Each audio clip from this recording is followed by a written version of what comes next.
তাহলে কিভাবে?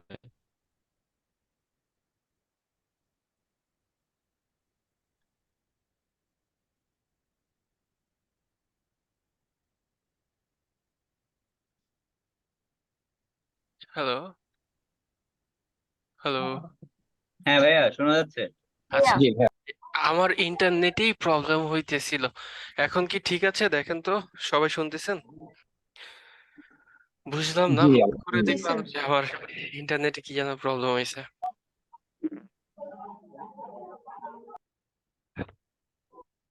আচ্ছা, আমি আমার স্ক্রিনটা আবার শেয়ার দেই।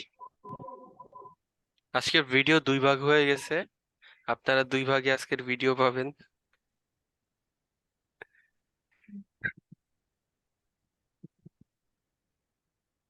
ভাইয়া আমাদের আগামীকালকে ক্লাস করলে ভালো হয়, কারণ বুঝতেছি না, নেটের প্রবলেমটা থাকবে।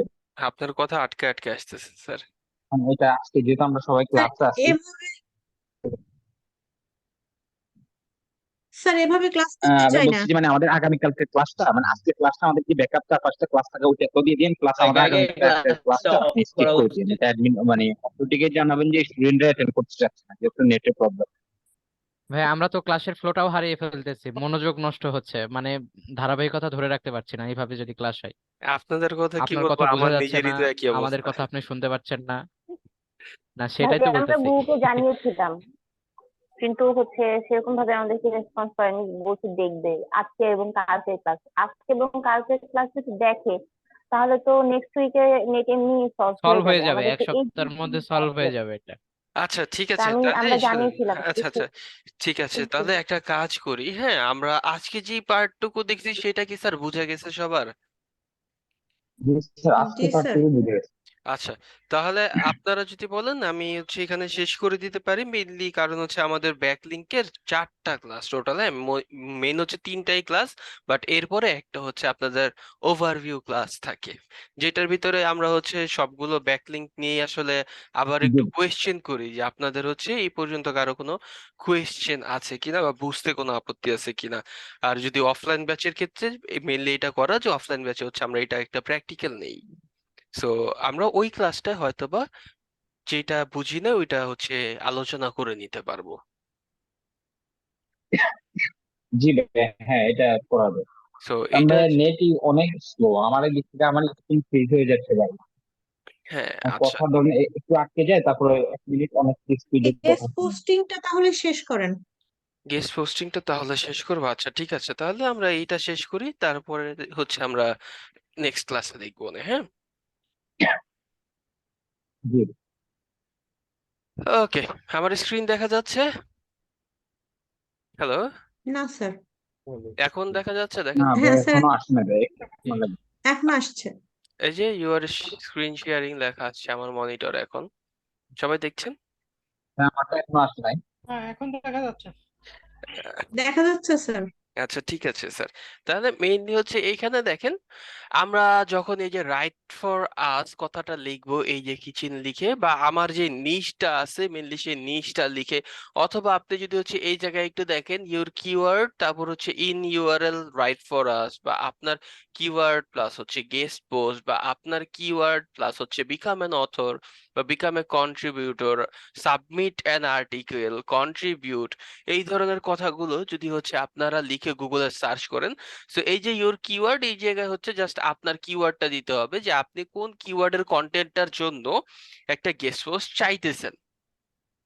অথবা এখানে দেখেন আরো আছে এই যে অল ইন টাইটেল দিয়ে এই যে আপনার কিওয়ার্ড, তারপর হচ্ছে রাইট ফর আস অ্যামাজন, তারপর হচ্ছে আপনার keyword right for us affiliates, তারপর হচ্ছে আপনার কিওয়ার্ড, তারপর হচ্ছে আপনার রাইট ফর আস দেন হচ্ছে অ্যাফিলিয়েটস ডিসক্লোজার।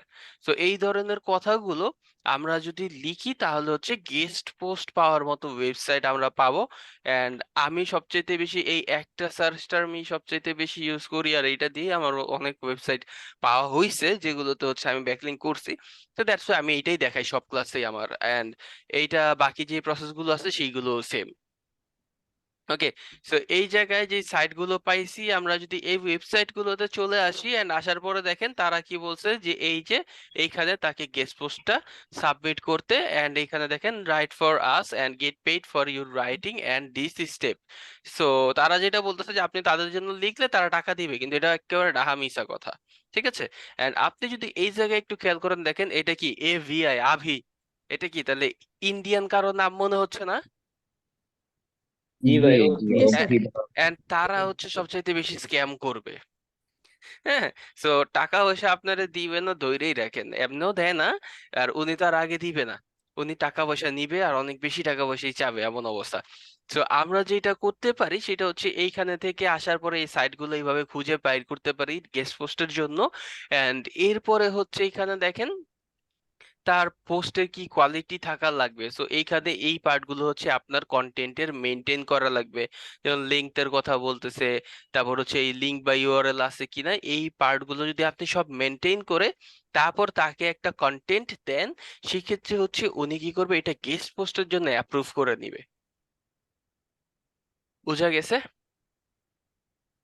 জি। সো এই জায়গায় দেখেন তার হচ্ছে আরো কিছু আপনার বলা আছে যে কি কি বেনিফিট হবে বা কিছু, এন্ড সার্চ টার্ম যেগুলো হচ্ছে আপনাকে করতে সাহায্য করবে তাদের ওয়েবসাইটটাকে খুঁজে পাইতে। এন্ড এই কথাগুলো সে মেইনলি কেন দিছে, কারণ হচ্ছে তার কি এটা একটা বিজনেস, যে উনি যেটা করে গেস্ট পোস্ট সেল করে তার ওয়েবসাইটের মাধ্যমে, এন্ড গেস্ট পোস্ট সেল করার পরে উনি হচ্ছে এইগুলো দিয়ে টাকা আর্ন করতেছে। সো এই যে দেখেন রিলেটেড যে কিওয়ার্ড গুলো আছে, উনি হচ্ছে এই জায়গায় জাস্ট সেই কিওয়ার্ড গুলো দিয়ে দিছে যেন এই প্রত্যেকটা কথা লিখলে তার ওয়েবসাইটটাকে হচ্ছে র্যাঙ্কে পাওয়া যায়। বোঝা গেছে? সো এইভাবে আমরা জাস্ট সাইট গুলো লিস্ট ক্রিয়েট করে রাখবো। সো এইখানে আসেন, আসার পরে হচ্ছে এই লিঙ্কটা নেন।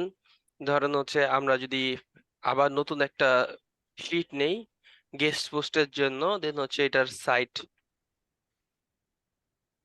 নেম। ওকে, প্রত্যেকটা জন্য আলাদা আলাদা এক্সেল শিট করে রাখবো। হ্যাঁ স্বাভাবিক না, আপনিই বলেন। আপনি যদি হচ্ছে হ্যাঁ, সবগুলো সাইট একই লিস্টের মধ্যে রাখেন, এবার আপনি নিজেই কি চিনতে পারবেন কোনটা কোন সাইট? হুম হুম। তো ভিন্ন ভিন্ন করে শিট করেন, বা হচ্ছে একটা শিটের ভিতরে এই যে আলাদা আলাদা শিট নেওয়া যায় সেইটা করেন। ওকে। তো এরপরে সাইট নেম, দেন হচ্ছে আপনার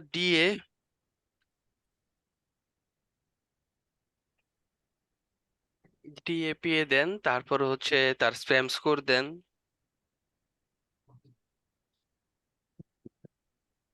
ওকে, স্প্যাম স্কোর দেন। এইবার হচ্ছে তার প্রাইসটা, ঠিক আছে, আর কন্টাক্টটা। ওকে, সো এই কন্টাক্টটা যেটা আছে এখানে অবশ্যই মেইল রাখবেন। সো কন্টাক্ট না লিখে আপনার চাইলে মেইলও লিখতে পারেন। হ্যাঁ, তারপর হচ্ছে প্রাইস। সো আপনি যদি ক্লায়েন্টকে কোনো সময় দেনও এই ওয়েবসাইট গুলো, এই জায়গায় হচ্ছে মেইলের অ্যাড্রেসটা দেওয়ার দরকার নেই, মেইনলি ক্লায়েন্টকে লিস্টটাই দেওয়ার দরকার নাই।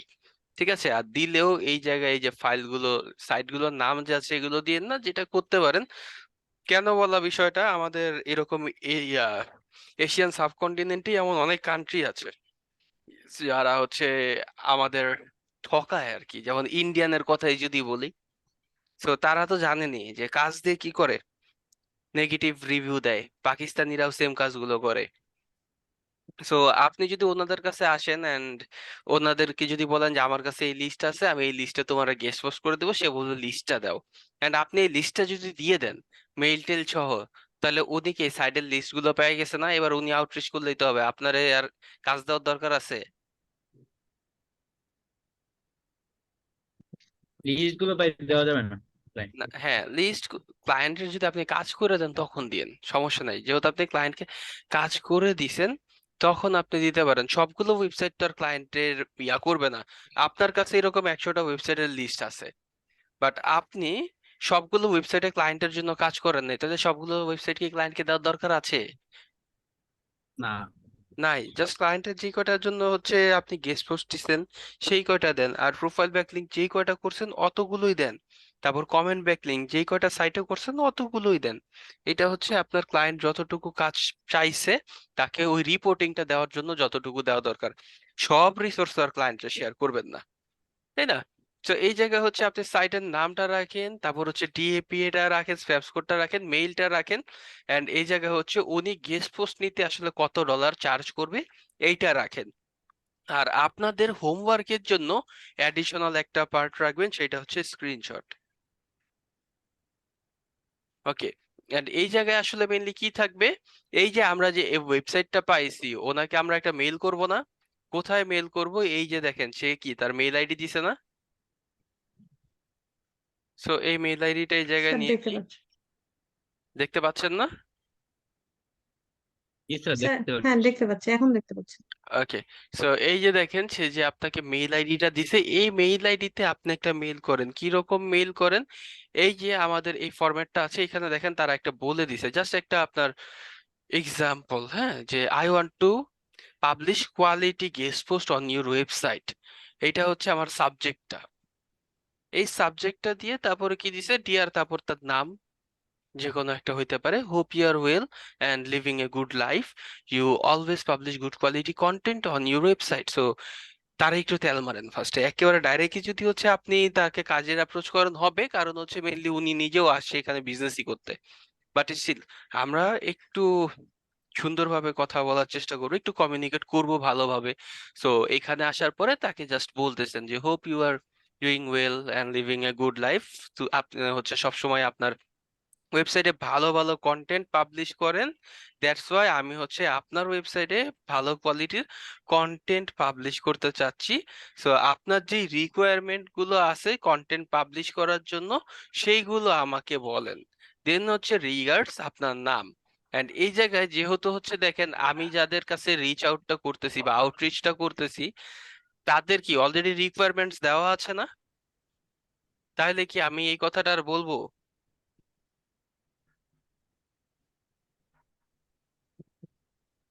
এই রিকোয়ারমেন্টের কথা তো তাহলে বলা দরকার নেই। না, বলার দরকার নাই। তাহলে কি করতে হবে, এই মেইলটাকে একটু আপনারা আপডেট করেন বা নিজেদের মতো করে টেমপ্লেটটা লিখেন। সো ফার্স্টের লাইনটুকু ঠিক আছে, হ্যাঁ, যে আমি হচ্ছে আপনার ওয়েবসাইটে ভালো কোয়ালিটির কন্টেন্ট পাবলিশ করতে চাই, এতটুকু পর্যন্ত ঠিক আছে, রিকোয়ারমেন্টস এর দরকার নাই। এর বদলে আপনি অ্যাডিশনালি অন্য কিছু লিখতে পারেন, যেমন হচ্ছে যে আমার এই কিওয়ার্ডের উপর একটা কন্টেন্ট আছে যেটা হচ্ছে তোমার রিডারদের জন্য খুবই ভালো ভ্যালু অ্যাড করবে, সো তুমি চাইলে এটা তোমার ওয়েবসাইটে পাবলিশ করতে পারো, এইভাবে বলেন। সো এইভাবে বলে আপনারা যেটা করবেন, মেইল পাঠাবেন, এন্ড মেইল পাঠানোর পরে তারা যে কি রিপ্লাইটা করছে মেইলের, সেই রিপ্লাইটার একটা স্ক্রিনশটের লিংক আপনারা এই জায়গায় দেন, যেন হচ্ছে আমি দেখতে পারি। বোঝা গেছে? জি রিপ্লাই না স্যার। দিলে জি বুঝি। স্যার। স্যার প্রাইসটা কিভাবে দিব, কোথা থেকে দিব? প্রাইস সে বলে দিবে মেইলে, যখন আপনি মেইল ও করতেছেন আচ্ছা।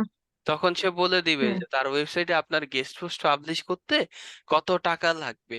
এন্ড সবাই টাকা চাবে, হ্যাঁ, কেউ হচ্ছে আপনার $100 চাবে, কেউ আপনার $50 চাবে, কেউ $5 হইলেও চাবে, বাট চাবে। এন্ড এরপরে আপনারা যেটা করতে পারেন, আপনি টাকা দিবেন না কিন্তু গেস্ট পোস্ট লাগবে, হইতে পারে না? তখন তার জি কাছে স্যার। অ্যাপ্রোচটা চেঞ্জ করে দেন।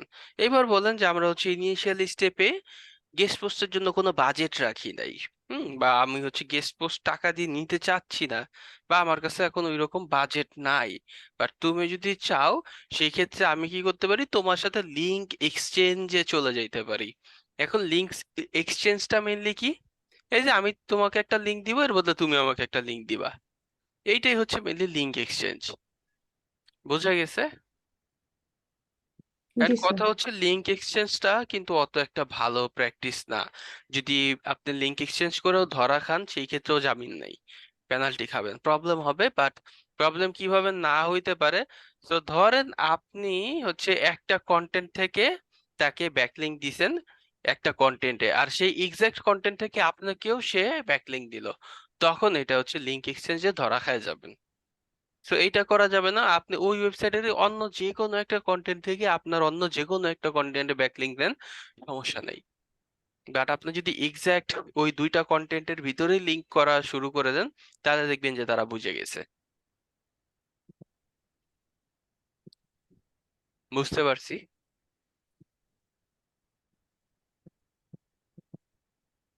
জি স্যার ওকে, সো এটা নিয়ে কারো যদি কোনো কোয়েশ্চেন বা কনফিউশন থাকে বলতে পারেন।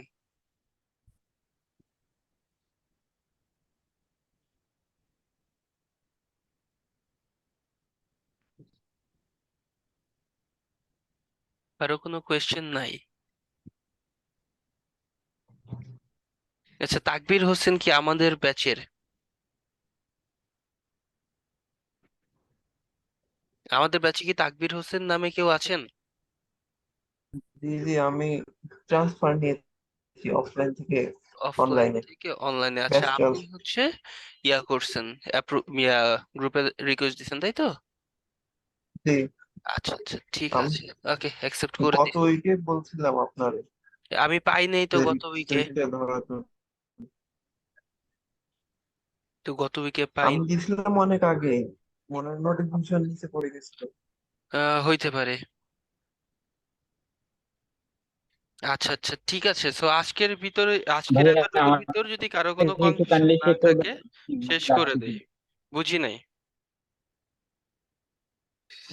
মানে ভাই আমি কি গ্রুপে চেক করা যাবে? আমি তো নোটিফিকেশন পাই নাই যে কালকে আপনি মানে কে? গ্রুপ ক্লাস ক্যান্সেল করার ব্যাপারে পোস্ট করা হয়েছিল। ক্লাস কোনো ক্যান্সেল করা হয় নাই, ক্লাস ক্যান্সেল হবে? মিরাজউদ্দিন আহমেদ। ক্লাস তো ক্যান্সেল হয় নাই স্যার, কি বলতেছেন? না না না, মানে ওই যে ক্লাস ক্যান্সেল কথা না, মানে আমি গ্রুপে কোনো নোটিফিকেশন পাইনি আর কি, ওটা বললাম। তো এটা তো হচ্ছে আপনার মোবাইল থেকে আপনার দেখা লাগবে যে ফেসবুকে যে যে কি সমস্যা। এটা তো মেনলি হচ্ছে আপনার দেখতে হবে যে আপনি গ্রুপে আছেন কিনা। আমি কিভাবে দেখবো? জি, জি। আপনি একটু আচ্ছা দেখেন ঠিক আছে। সিআইটি ইএসডিএম 2318 লিখে সার্চ করে দেখেন যে আপনি আছেন কিনা গ্রুপে। যদি না থাকেন তাহলে হচ্ছে অ্যাড হ্যাঁ করে হ্যাঁ হ্যাঁ যান। ভাই আছে, ভাই আছে আছে। আচ্ছা আচ্ছা, ভাইয়া স্যার আমাদের টপিক কি আজকে শেষ এখানে? হ্যাঁ, গেস্ট পোস্ট এইখানেই শেষ।